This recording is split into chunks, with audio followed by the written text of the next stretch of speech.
اولاد عطا فرما پروردگار، ہماری جو حاجات ہمارے دل میں زبان پر نہیں آ رہی ہیں، سب کی دعاؤں کو پروردگار اپنی بارگاہ میں قبول فرما۔ آپ کی کمیونٹی کے ایسے لوگ جو ملک کے اندر ہیں، ملک سے باہر ہیں، سب کے لیے دعا کرتے ہیں پروردگار سب کو خیر و برکت کے ساتھ دنیا و عطا فرما۔ یہ بزرگان جو یہاں تشریف فرمائے، پروردگار ان کا سایہ ہمارے سروں پر تا دیر سلامت فرما۔ ہماری ساری دعاؤں کو اپنی بارگاہ میں قبول فرما۔ آج کی یہ مجلس عزا ہم بطور پرسہ امام زمانہ کی بارگاہ میں پیش کرنے جا رہے ہیں۔ ہمارے مولا حضرت حجت کو ہم سے راضی و خوشنود فرما، امام کے ظہور میں تعجیل فرما، ہمیں امام کے آبان اور انصار خاص میں شمار فرما۔ ان تمام دعاؤں کی قبولیت کے لیے 3 مرتبہ بآواز بلند صلوات بھیجیے محمد و آل محمد۔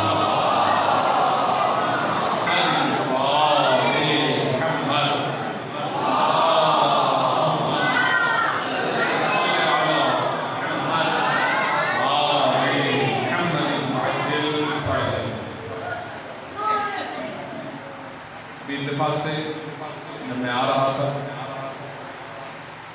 تو اپنے طلاب، ہمارے مدرسے کے طلاب ہیں، ان سے ذکر کر رہا تھا کہ اس منبر پر آپ کی خدمت میں الحمدللہ مجھے 10 سال ہو گئے۔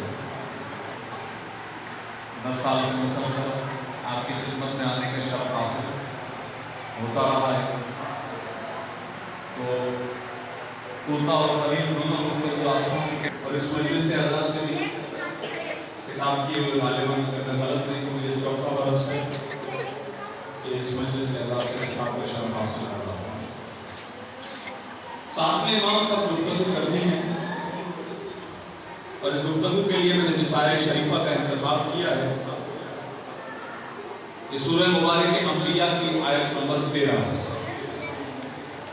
جس میں ارشاد حضرت حق ہے کہ وَجَعَلْنَاهُمْ أَئِمَّةً يَهْدُونَ بِأَمْرِنَا۔ آیت پرانی ہے، اس کا ابتدائی حصہ سرنامہ سخن قرار دینے کیا کہ ہم نے ان کو امام بنایا ہے، ہم نے ان کو امام بنایا ہے کہ جو یہدون بامرنا، کہ جو ہمارے امر سے ہدایت کرے۔ تذکرہ اس آیت شریفہ کے اندر عمومی ہے، بعض ہستیوں کی طرف اشارہ ہے کہ جن کے بارے میں خدا یہ کہہ رہا ہے کہ ہم نے ان لوگوں کو امام بنایا ہے۔ مجھے نہیں معلوم آواز اب تک صحیح پہنچ رہی ہے یا نہیں پہنچ رہی ہے، اس مائک کی وجہ سے آواز جو ہے ایکو ہو رہی ہے، تو آگے پیچھے الفاظ سمجھ میں آئے تو انشاءاللہ۔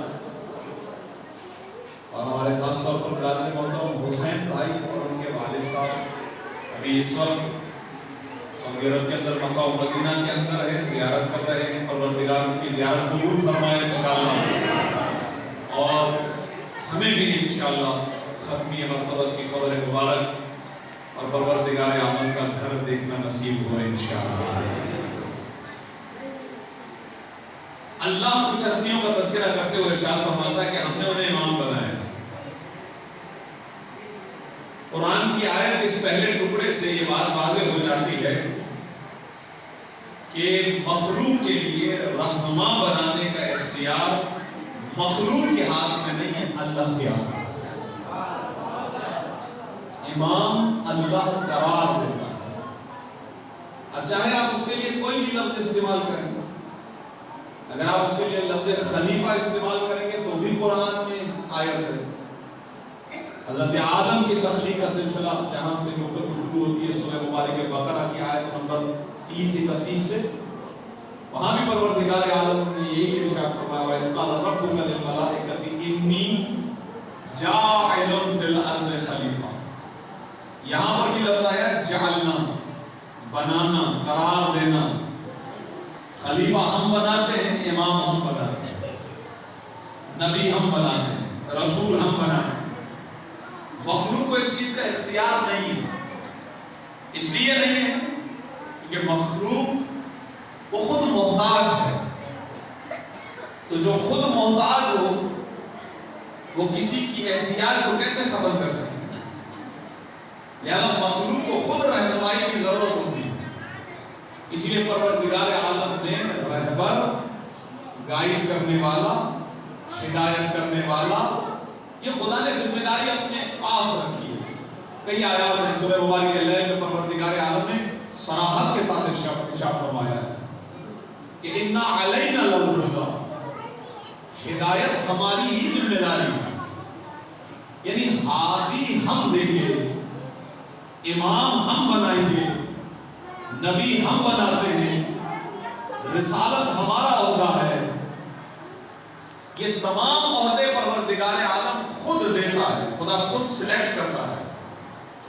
اور ایسا بھی نہیں ہے کہ جس کو سلیکٹ کرے، مثلا نعوذ باللہ من ذالک، کوئی پروردگار عالم کی اس سے کوئی رشتہ داری ہے، نہیں ایسا نہیں، بلکہ پروردگار عالم کے ہاں کوئی عہدہ دینے کے لیے معیار اہلیت ہے، اہلیت معیار ہے، اگر یہ ہے تو عہدہ جائے گا۔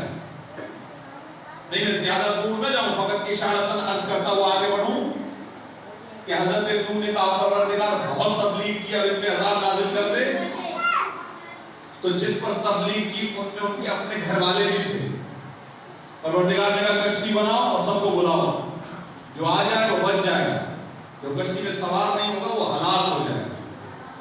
تو اپنے بیٹے سے بھی کہا کہ آ جاؤ کشتی میں سوار ہو جائے، اس نے کہا کہ مجھے ضرورت نہیں ہے، بہرحال کتنا سیلاب ہوگا، میں پہاڑ پر چڑھ جاؤں گا۔ سمجھ رہے ہیں؟ پہاڑ پر چڑھنا یہ پرانی عادت ہے۔ صلوات محمد و آل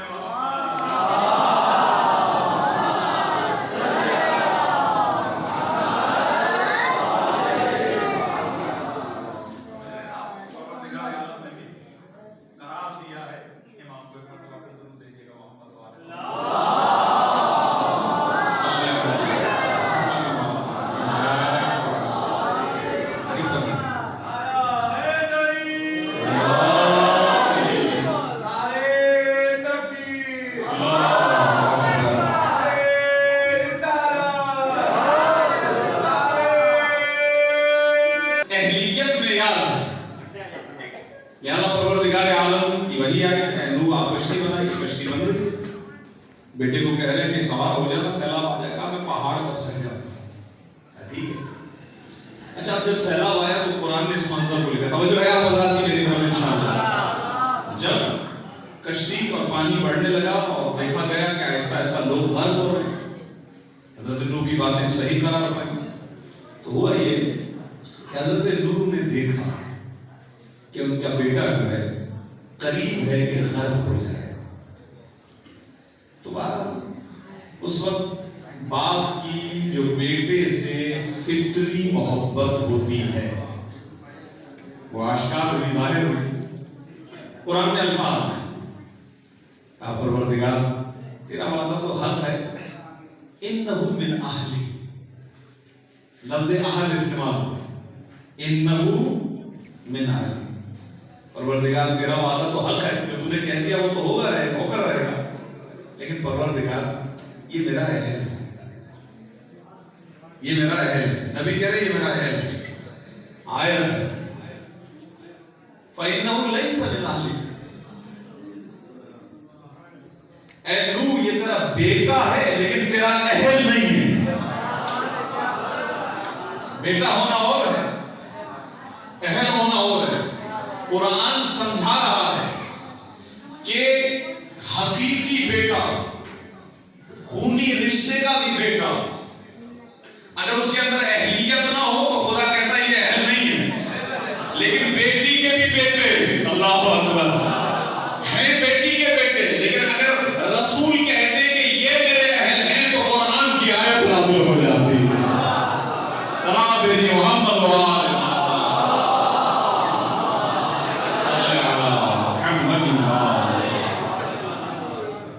انما یرید اللہ لیذھب عنکم الرجس اہل البیت، یہ آپ کے اہل ہیں. ہاں آپ نے کہا نا یہ اہل ہے تو واقعی یہ ہے. تو معیار کیا ہے؟ اہلیت. اہل ہیں تو بنائیں گے, اہلیت نہیں بنائیں گے. لہذا چاہے رسالت ہو, چاہے نبوت ہو, چاہے خلافت ہو, چاہے امامت ہو. اچھا میں نے چاہے امامت پر تھوڑا سا میں نے زور دیا, تاکید کے ساتھ کہا. اس کی وجہ یہ ہے کہ مکتب تشیع کے کلیات میں یہ ہے کہ عہدہ امامت تمام عہدوں سے بڑا عہدہ ہے. یہ ذہن میں رکھیے. اس لیے کہ تمام عہدوں کی نسبت خدا نے اپنی طرف نہیں دی ہے. کہا ہے کہ میں دیتا ہوں, لیکن یہ نہیں کہا کہ یہ میرا عہدہ ہے. لیکن امامت وہ واحد عہدہ ہے جسے پروردگار یہ کہتا ہے کہ یہ میرا عہدہ ہے, یہ میرا اسٹیٹس, یہ میں دیتا ہوں. اور میرا عہدہ کبھی کسی ظالم کو نہیں ملے گا. وَجَعَلْنَهُمْ أَئِمَّةً يَهْدُونَ بِأَمْرِنَا, لہذا ہم نے کچھ لوگوں کو امام بنایا ہے. اب کیا امام کی پہچان کیا ہے, امام کو کیسے پہچانیں گے؟ تو ہمارے ہاں بہت آسان گفتگو ہے, اور میں چونکہ اس مجلس سے میں بچے اور نوجوان زیادہ ہیں تو گفتگو کو اس زاویے پر عرض کروں گا. کیسے پہچانیں گے کسی کے امام ہونے کی کیا نشانی ہے؟ تو ہمارے یہ بہت آسان بحث ہے اس اعتبار سے کہ امامت پر ہمیں الگ سے بحث نہیں کرنی پڑتی. ہم ساری بحث نبوت کو سمجھانے میں کرتے ہیں. ہے توجہ آپ حضرات کی؟ نبی کی نبوت کے جو دلائل ہیں وہ سارے دلائل امامت کے لیے ثابت ہو جاتے ہیں. عہدے کا فرق ہے نبوت کا اور امامت کا, دو الگ الگ ہوتے ہیں. اچھا یہ بھی ممکن ہے کہ دونوں ایک جگہ جمع ہو جائیں, یہ ممکن ہے. جیسے خود حضرت ابراہیم نبی بھی تھے, رسول بھی تھے, بعد میں امام بنائے گئے. یعنی حضرت ابراہیم کا بعد میں امام بنایا جانا خود اس بات پر دلیل ہے یا نہیں ہے؟ آپ کو کوئی بڑا عہدہ دیا جائے اس کے بعد کہا جائے کہ آپ کو یہ چھوٹا عہدہ بھی دیتے, کہتے کیا ضرورت ہے بھائی سرکار, ہمارے پاس تو بڑا عہدہ ہے, چھوٹے عہدے کی ضرورت کیا ہے؟ آپ نبی تھے, رسول تھے, پھر کہا کہ ہم نے آپ کو امام بنایا ہے لوگوں کا. یعنی اتنا بڑا عہدہ تھا کہ نبوت ملی ایسا کچھ نہ کہا, رسالت ملی ایسا کچھ نہ کہا, لیکن جب امامت ملی تو کہا پروردگار کیا یہ عہدہ میری اولاد کو ملے گا؟ پروردگار نے نہیں کہا کہ ملے گا یا نہیں ملے گا. عہدہ بڑا کمال ہے, اسی لیے نبی کے دل میں تمنا ہے خلیل خدا کا کیا میری اولاد کو ملے گا؟ جواب ملا. بس یہ ذہن میں رکھو, ہمارا عہدہ امامت کسی ظالم کو نہیں مل سکتا, ظالم کبھی امام نہیں ہو سکتا. اس کا مطلب ایک نشانی واضح ہو گئی, خدا کی ذاتی علامات میں سے ایک علامت یہ ہے کہ وہ عادل ہے. نا ذہن میں آپ کے لیے اصول دین پڑھتے ہیں, بچوں کو بھی یاد ہے. ابھی آپ میں سے کسی سے بھی پوچھ لیا جائے بتائیں گے توحید ہے, اور اس کے فوراً بعد عادل ہے. یعنی خدا عادل ہے. عادل ہے یعنی کیا مطلب وہ ظلم نہیں کرتا. تو جس طرح خدا عادل ہے, ظلم نہیں کرتا, اس کا بنایا ہوا امام بھی عادل ہوتا ہے, ظلم نہیں کرتا. اس کی نشانی تو نبوت کے لیے جو دلائل ہے وہی امامت کے لیے دلائل. دوسری چیز, حضرت عیسیٰ جو ہے نا چھوٹے تھے, اس وقت یہودیوں کا راج تھا. تو یہودی بڑے بڑے علماء جو ہے نا وہ واعظ و نصیحت کرتے تھے. حضرت عیسیٰ بچے تھے, وہ آگے مجمع میں سن رہے تھے اس کو, جو ان کا موقف تھا, جو درس دے رہا تھا. جب درس ختم ہوا تو حضرت عیسیٰ نے سوال کیا, ارے جناب ایک سوال ہے آپ سے. کہا پوچھو. حضرت عیسیٰ نے سوال کیا. اس نے تھوڑی دیر سوچنے کے بعد کہا کہ لا ادری, عربی میں روایت ہے, اس کا لفظ پیش کر دیا آپ کی خدمت میں, لا ادری, جس کا ٹرانسلیشن اور ترجمہ یہ ہے کہ میں نہیں جانتا, مجھے علم نہیں ہے اس بات. اچھا ٹھیک ہے, کوئی مسئلہ نہیں, دوسرا سوال کر لیتے ہیں. دوسرا سوال کیا تو اس نے پھر سر بجانا شروع کیا، کہا لا ادری، میں نہیں جانتا۔ حضرت عیسیٰ نے کہا کمال ہے، چلیں ایک اور سوال اور آخری سوال۔ اب جو سوال کیا پھر پریشان ہو گیا، کہنے لگا لا ادری، یعنی 3 مرتبہ سوال آیا اور اس پاپ نے کہا کہ لا ادری، میں نہیں جانتا۔ تو حضرت عیسیٰ کھڑے ہوئے، انہوں نے کہا کہ جب ہر چیز کے جواب میں لا ادری ہے تو پھر ممبر پر کیا کر رہے ہو؟ یعنی علم پہچان ہوتی ہے حجت خدا کی، کہ اگر مخلوق آ کر کوئی سوال کرے تو ہر سوال کا جواب ہونا چاہیے۔ اسی لیے ہم نے اسے امام بنایا کہ جو ہمیشہ برسر ممبر کہتا تھا سلونی سلونی قبل ان تفردوا۔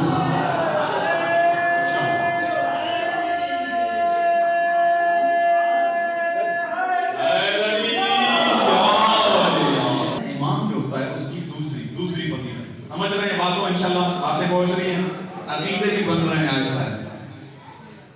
امام جاہل نہیں ہوتا، میں نے جملہ بہت سوچ سمجھ کے کہا، یعنی میرے ذہن میں 2 روایات ہیں، دونوں روایات کا خلاصہ ہے کہ جب خود امام سے پوچھا گیا آپ علماء کے خاندان سے ہیں یا علماء کے خاندان سے نہیں، تو امام نے اس طرح سے جواب دیا کہ میرا تعلق جوہلا سے نہیں ہے۔ درود دیجیے گا محمد و آل محمد۔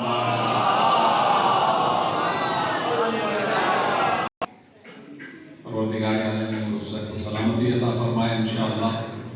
بزرگ ان کی کافی خدمات ہیں، خصوصی دعا کے لیے انہوں نے التماس کی ہے۔ اس دعا کو بیان کرنے سے پہلے وہ مرحلہ بیان کر دیتا ہوں تاکہ زیادہ عقیدت کے ساتھ دعا پر آپ الہ آمین کہہ سکیں۔ سن 128 ہجری میں امام علیہ السلام کی ولادت ہے۔ مکہ اور مدینہ کے درمیان ایک جگہ ہے جس کا نام ہے ابوا، جناب آمنہ سلام اللہ علیہ رسول اللہ کی جو والدہ ہیں ان کی قبر بھی ہے۔ امام کی جب ولادت ہوئی تھی ہمارے ساتھ میں امام کی، تو چھٹے امام راستے میں تھے، مدینے کی طرف جا رہے تھے۔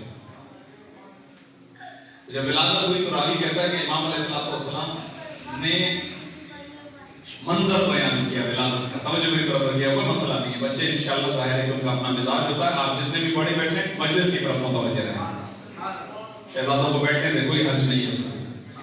لہٰذا جیسے بچے کی ولادت ہوتی ہے تو چھٹے امام خود بیان کر رہے ہیں کہ میرے صاحب زادے کی جب ولادت ہوئی تو ہمارا یہ طریقہ ہے، چھٹے امام نے ارشاد فرمایا، مدینہ المعاجز کے اندر یہ روایت ہے کہ جیسے امام کی ولادت ہوتی ہے تو امام اپنا سر سجدے میں رکھتا ہے، توحید کی گواہی دیتا ہے، نبوتوں کی گواہی دیتا ہے، اس کے بعد امامت علی ابن ابی طالب کی گواہی دیتا ہے، پھر ساری امامت میں اپنی امامت کا ذکر کرتا ہے، اور اس کے بعد اپنا ایک ہاتھ زمین پر رکھتا ہے اور ایک ہاتھ آسمان کی طرف بڑھاتا ہے۔ تو راوی نے امام سے سوال کیا تھا، مولا یہ کیوں، ایسا کیوں ہے کہ بعد ولادت آپ میں سے جو بھی پیدا ہوتا ہے ایک ہاتھ زمین پر رکھتا ہے ایک ہاتھ آسمان پر؟ تو امام علیہ السلام نے ارشاد فرمایا ایسا اس لیے ہے کہ زمین پر ہاتھ رکھ کے زمین کا علم لے لیتا ہے، آسمان کی طرف اشارہ کر کے آسمان کا علم لے لیتا ہے۔ سلام بھیجیے محمد و آل محمد۔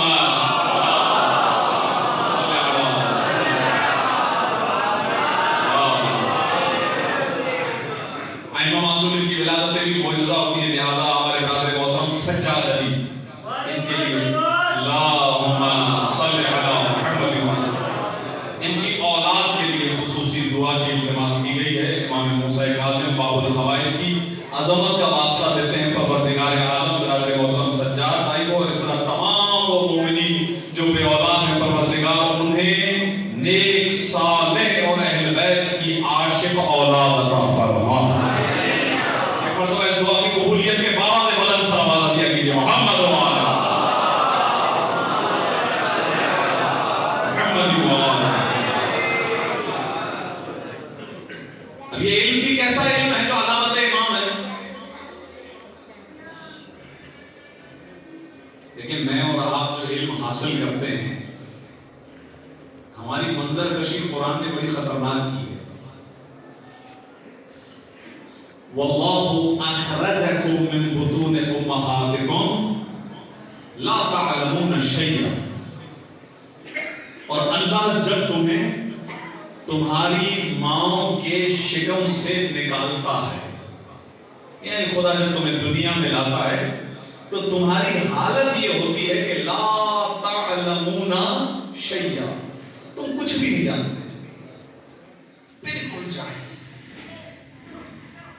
ایسا ہی ہے۔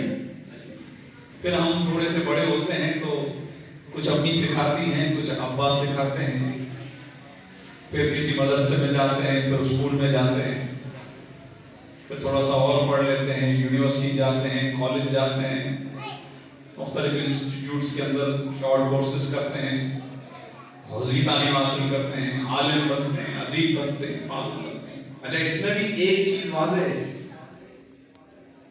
کہ ابھی میں اگر آپ میں سے کسی سے پوچھوں کہ میٹرک پاس ہیں آپ سارے کہیں گے جی ہاں جناب میٹرک پاس ہیں۔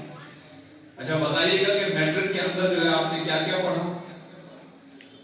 بولیں گے یہ تو یاد نہیں، جگری ہے، لیکن اب کیا پڑھا تھا وہ تو گیا، یعنی کیا مطلب پہلے علم تھا نہیں، جو حاصل کیا وہ بھی بھول گئے نا۔ اسی کو نسیان کہتے ہیں، یہ انسان کے ساتھ بیماری جڑی ہوئی ہے۔ بعض تو کہتے ہیں لفظ انسان بنا ہی نسیان سے، نسیان کا مطلب ہے بھولنے والا، نسیان یعنی بھولنا، تو انسان یعنی بھولنے والا، ادھر پڑھتا ہے ادھر بھولتا ہے، ایسا ہے یا نہیں؟ یہ ایک عام انسان کی علامت ہے جس پر قرآن نے مہر لگائی ہے۔ تو وہ کہ جو ماں کے شکم سے نکلے اور بالکل لا تعلمون شیئا کا مصداق ہو، وہ اور ہوتے ہیں، اور جو دنیا میں آ کر یہ کہیں کہ یا رسول اللہ اگر کہیں تو توریت سنا دو، زبور کہیں تو زبور سنا دو، انجیل کہیں تو انجیل سنا، قرآن کہیں تو سلام دیجیے محمد وآلہ۔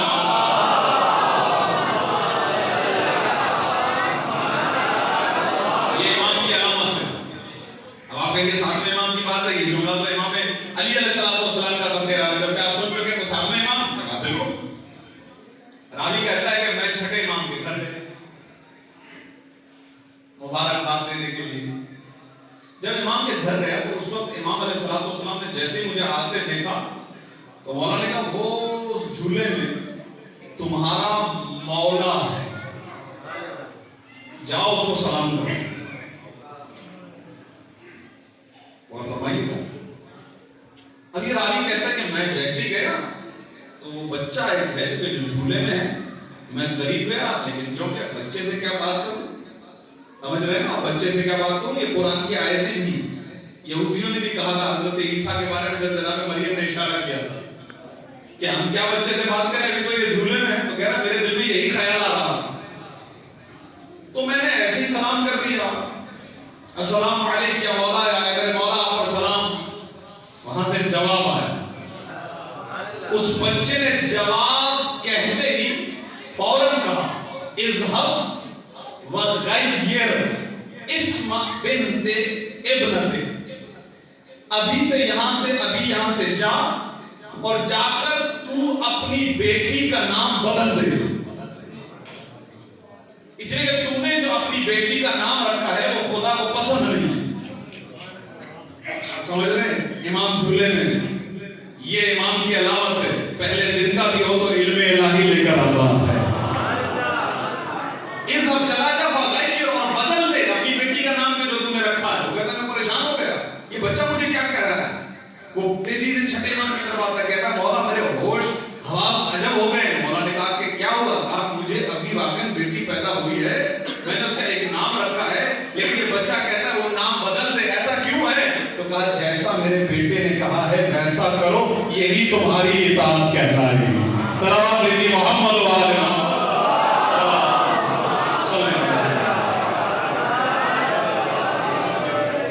یہ امامت کی دوسری اہم علامت ہے، امام عالم ہوتا ہے۔ واضح ہے بات، عقیدے ذہن میں آ رہے ہیں انشاءاللہ۔ امام جسے اللہ بنا ہے اس کے پاس ہر شے کا علم ہے، امام کے پاس علم لدنی ہے۔ اب یہ جملہ میں صرف آپ کو شہزادوں اور میرے جو بچے بیٹھے ہوئے یہاں پر نوجوان ان کو سمجھانے کے لیے کہہ رہا ہوں، ورنہ امام تو وہ ہوتا ہے کہ جس کے سینے پہ ہاتھ رکھے اس کو بھی علم مل جاتا ہے۔ ایسا ہے واقعی